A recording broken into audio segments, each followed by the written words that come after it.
Welcome back to the Chad DiMera channel, your ultimate destination for all things Salem. We need to talk about Kristen DiMera, because things are spiraling completely out of control at the DiMera mansion. Can you believe it? The latest spoilers reveal that Kristen is being tormented by horrifying visions of a bloody, beaten Sophia Choi. The Salem Police Department, led by Jada Hunter, has officially found the chilling evidence.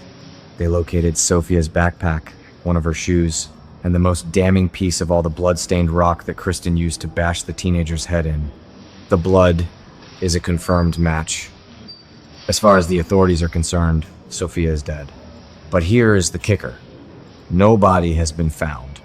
And in the soap opera world, we all know the golden rule. No body, no crime. But the mystery doesn't stop with the police investigation. Kristen is losing her mind. She is repeatedly seeing Sophia dripping wet, covered in blood, and staring her down. At first, we all thought it was just a nightmare, a manifestation of a guilty conscience. But she keeps seeing her. The visions are not stopping. So, we have to ask the ultimate question. Is Sophia a hallucination, a vengeful ghost, or is she actually alive and playing a twisted psychological game with her attacker? Let's be real for a second. Is Kristen DiMera actually feeling guilt? Absolutely not.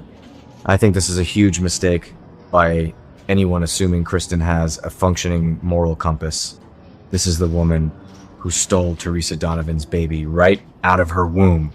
Kristen is a legacy villain who justifies every single horrific act she commits. She fully believes she was completely justified in attacking Sophia because of how the teenager manipulated her daughter, Rachel Black. Kristen's maternal obsession is legendary and highly toxic. She doesn't feel remorse for protecting her cub. So, if guilt isn't driving these visions, what is? A lot of fans think she is just cracking under the pressure, but I'm telling you, it's definitely something deeper. What if the universe is trying to send her a message? Or, better yet, what if it is Stefano DiMera himself pulling the strings from beyond the grave? Imagine the Phoenix sending a supernatural warning to his daughter. She is not here, Kristen. She must be alive somewhere. Stefano always knew everything that happened in Salem. It would be an amazing plot twist to have his presence felt during May sweeps, guiding or torturing his children. And you won't believe what happens next. Because Kristen's deteriorating mental state is making her incredibly sloppy. The spoilers reveal that Kristen is having severe nightmares and talking in her sleep, and who happens to be lurking in the shadows, listening to every single word. EJ DiMera. That's crazy.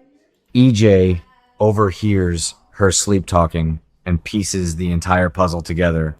He now knows everything. He knows that Kristen attacked Sophia, and more importantly, he knows that Kristen was the mastermind behind the plot to kill his son, Johnny DiMera. Now, you guys know I have a massive love-hate relationship with EJ. Mostly hate, if I'm being completely honest. I despise his arrogance, and I will never forgive him for constantly trying to steal the CEO seat from my favorite character, Chad DiMera.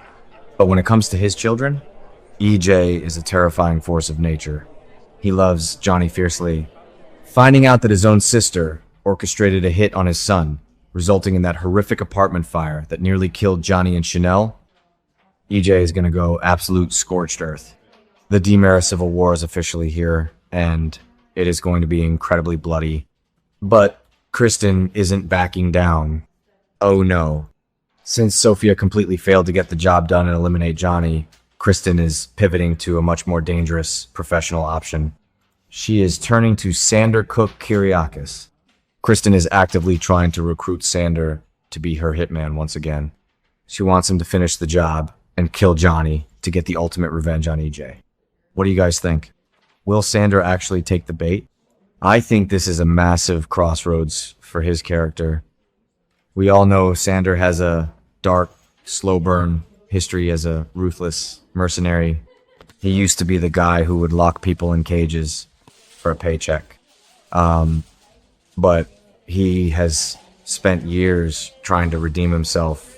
He finally has Sarah Horton back, and he is trying to be a good father to little Victoria, risking his freedom, his family, and his entire life just to become Kristen's lapdog again.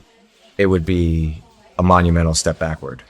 However, Xander holds a deep-seated hatred for EJ.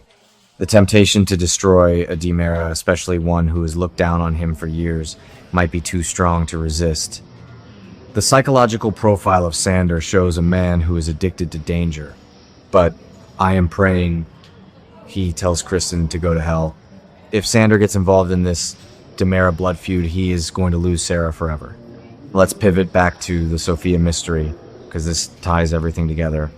Could Sophia actually be a zombie or the Walking Dead? It sounds insane, but this is Days of Our Lives. We have seen Marlena Evans possessed by the devil twice. We have seen people levitate, travel through time, and come back from the dead more times than we can count. With Dr. Rolf officially back in Salem and roaming the secret DiMera tunnels, the idea of a resurrected, mind-controlled Sophia is not off the table. But my personal theory, the one that makes the most narrative sense, Sophia is Mocham Funcham alive. Think about it. The police found a suicide note in her bag. That was Kristen's brilliant idea, forcing Sophia to write it so she could run away and start a new life. But Sophia is a manipulative little schemer herself. What if she survived the blow to the head, fell into the river, and swam to safety? She could be using that fake suicide note to frame Holly Jonas, just like she originally planned, while simultaneously gaslighting Kristen into a mental breakdown. Sophia hiding in the shadows, sneaking into the DiMera mansion to drip water and blood all over Kristen's expensive rugs. That is top-tier soap opera drama. And amidst all this absolute chaos, where is Chad DiMera? My guy is staying out of the mood, and I love him for it. While EJ and Kristen are literally plotting to murder each other's children, Chad is the only one acting like a true legacy character. He is defending his friends, protecting Cat Green, and focusing on his kids. This is exactly why I passionately defend Chad on this channel. He is the only DiMera who understands Stefano's legacy without being completely corrupted by the darkness. While EJ's arrogance is blinding him to Tony's corporate takeover and Kristen is hallucinating dead teenagers, Chad is poised